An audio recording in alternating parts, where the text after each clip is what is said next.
श्री स्वामी समर्थ. नमस्कार मंडळी. राहू काळात चुकूनही वडाच्या झाडाची पूजा करू नका. यावर्षी वडाची पूजा करण्याचा शुभ मुहूर्त काय असेल, त्यासोबतच वटपौर्णिमेची पूजा कशी करावी, उपवास कसा करावा, त्यासोबतच वटपौर्णिमेचे महत्त्व, अशी वटपौर्णिमेबद्दल संपूर्ण माहिती तुम्हाला या व्हिडिओमध्ये मिळेल. त्यासाठी व्हिडिओ शेवटपर्यंत पहा. आपल्या अनेक मैत्रिणींना हा व्हिडिओ शेअर करा आणि चॅनेलवरती नवीन असाल तर सबस्क्राईब करायला विसरू नका. आपल्या पतीला दीर्घायुष्य मिळावे आणि आपले वैवाहिक जीवन सुखी व्हावे यासाठी अनेक महिला ज्येष्ठ पौर्णिमेला वटसावित्रीचे व्रत करतात. कारण वडाच्या झाडाचे आयुष्य खूप असते. वटवृक्ष हा अतिशय दीर्घायुष्य असतो आणि त्याची पूजा केल्याने त्याच्याप्रमाणेच आपल्या पतीलाही दीर्घायुष्य लाभेल आणि आपल्यालाही दीर्घकाळ सौभाग्य प्राप्त होईल. अशा श्रद्धेने सुवासिनी स्त्रिया ज्येष्ठ शुद्ध पौर्णिमेला वटवृक्षाची पूजा करतात. नवविवाहित महिलांसाठी सुद्धा हा सण खूप विशेष असतो. या दिवशी साजशृंगार करून सुवासिनी महिला वडाची पूजा करतात. तर यंदा वटपौर्णिमेचा सण हा सोमवार दिनांक 29 जून 2026 रोजी साजरा केला जाणार आहे. वटपौर्णिमा तिथीची सुरुवात रविवारी 28 जूनला उत्तरात्री 3:06 होणार आहे. ती सोमवारी 29 जूनला उत्तरात्री 5:26 असणार आहे. त्यामुळे उदय तिथीनुसार 29 जून रोजी सोमवारी वटपौर्णिमा साजरी केली जाईल. याच दिवशी सुवासिनी महिला वडाची पूजा करू शकतात आणि उपवास पण करू शकतात. आता आपण वडाची पूजा करण्याचा शुभ मुहूर्त काय आहे ते पाहूया. तर सोमवारी 29 जून रोजी सकाळी सूर्योदयापासून दुपारी 12:30 वाजेपर्यंत सुद्धा वडाची पूजा करणे फलदायी मानलं जातं. कारण ही पूजा शक्यतो महिला सकाळी 11-12 वाजेच्या दरम्यानच ही पूजा करतात. पण त्यातल्या त्यात जर पूजेचा मुख्य शुभ मुहूर्त तुम्हाला हवा असेल तर सकाळी 8:55 ते सकाळी 10:40 शुभ मुहूर्त आहे. या वेळामध्ये पण तुम्ही पूजा करू शकता. पण या दिवशी काही महिलांना 10:40 जरी पूजा करायला जमलं नाही तरीही दुपारी 12:30 वाजेपर्यंत सुद्धा वडाची पूजा करणे शास्त्रोक्त आणि फलदायी मानलं गेलेलं आहे. आता जो काही आपण मुहूर्त सांगितलेला आहे त्यातला फक्त तास दीड तास मात्र आपल्याला वगळायचा आहे. कारण यावर्षी वटपौर्णिमे दिवशी राहू काळ आलेला आहे आणि राहू काळामध्ये आपण शक्यतो कोणतेही शुभ कार्य किंवा पूजा करत नाही. त्यामुळे आपल्याला सकाळी 6:44 ते 8:27 राहू काळ आहे. त्यामुळे या काळामध्ये शक्यतो पूजा करू नका. त्यानंतर तुम्ही 12-12:30 वाजेपर्यंत पूजा करू शकता. म्हणजेच 29 तारखेला सकाळी 7:45 ते 8:30 वाजेपर्यंत राहू काळ आहे. त्यामुळे शक्यतो या काळामध्ये पूजा करणे टाळा. बाकी तुम्ही 12:30 वाजेपर्यंत सर्वोत्तम मुहूर्त आहे, त्या वेळेपर्यंत तुम्ही ही पूजा करू शकता. त्यासोबतच या दिवशी आपल्या पतीच्या दीर्घायुष्यासाठी आणि सुखी संसारासाठी दिवसभर निर्जळी उपवास केला जातो. आता निर्जळी उपवास म्हणजे काय, तर काही न खाता पिता हा उपवास केला जातो.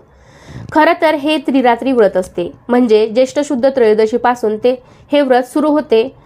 पण 3 दिवस उपवास करणे शक्य नसेल तर स्त्रिया पौर्णिमेच्या दिवशी मात्र उपवास करतात. या पौर्णिमे दिवशी पतीच्या दीर्घायुष्यासाठी पत्नी हा उपवास करते आणि वडाची पूजा करून 7 जन्मासाठी हाच नवरा मिळावा अशी प्रार्थना करते.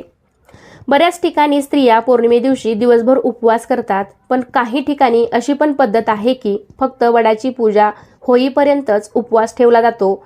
एकदा का वडाची पूजा झाली की मग हा उपवास सोडला जातो.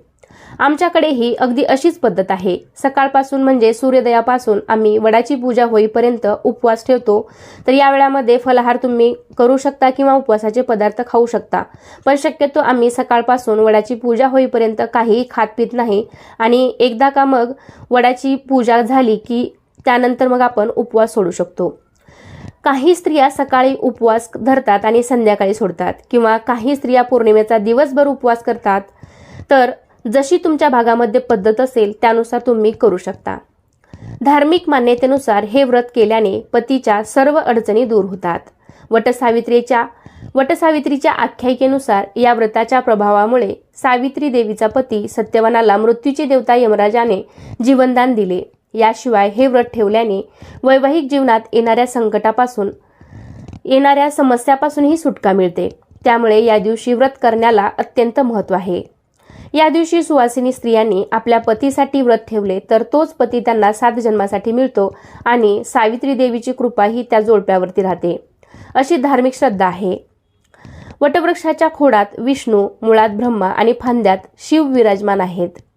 आणि वडाच्या झाडाच्या बऱ्याच फांद्यांना पारंबी असतात. यालाच सावित्री मातेचे रूप मानलं गेले आहे.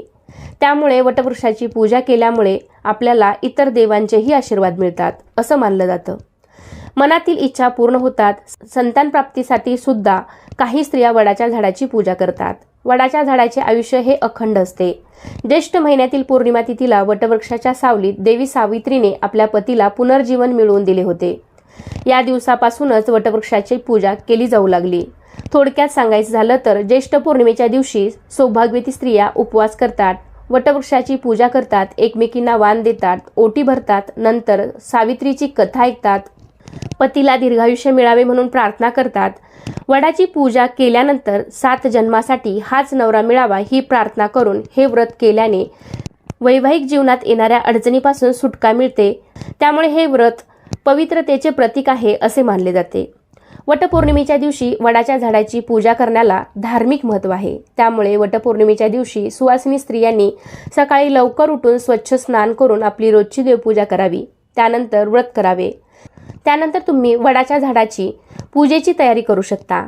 पौर्णिमेच्या दिवशी वडाची पूजा करण्याला अत्यंत महत्त्व आहे. त्यामुळे वड पूजेसाठी जे काही साहित्य लागतं ते आपण आधीच काढून ठेवायचं आहे. वड पूजेचा मुहूर्त पाहून वडाची पूजा करायची आहे. यावेळी सुवासिनींनी साजेशृंगार करायचा आहे. 16 शृंगार करून भरजरी साडी किंवा रेशमी साडी किंवा लग्नातला शालू पण या दिवशी विवाहित महिला परिधान करतात. हातभर बांगड्या, कपाळी टिकली, भांगे कुंकू, मंगळसूत्र, पायात जोडवी, पैंजण असा साजशृंगार करून ही पूजा करायची अशी मान्यता आहे. त्यामुळे तुम्ही सुद्धा येत्या वटपौर्णिमेला छानसे तयार होऊन ही पूजा नक्की करा. त्यामुळे तुम्हालाही अखंड सौभाग्य प्राप्त होईल. तर कसा वाटला तुम्हाला आजचा व्हिडिओ मला नक्कीच सांगा. आवडला असेल तर लाईक करा. अनेक मैत्रिणींना हा व्हिडिओ शेअर करा आणि असेच नवनवीन व्हिडिओज पाहण्यासाठी आजच आपल्या मराठी चॅनेलला सबस्क्राईब करायला विसरू नका. धन्यवाद. सर्वांना श्री स्वामी समर्थ.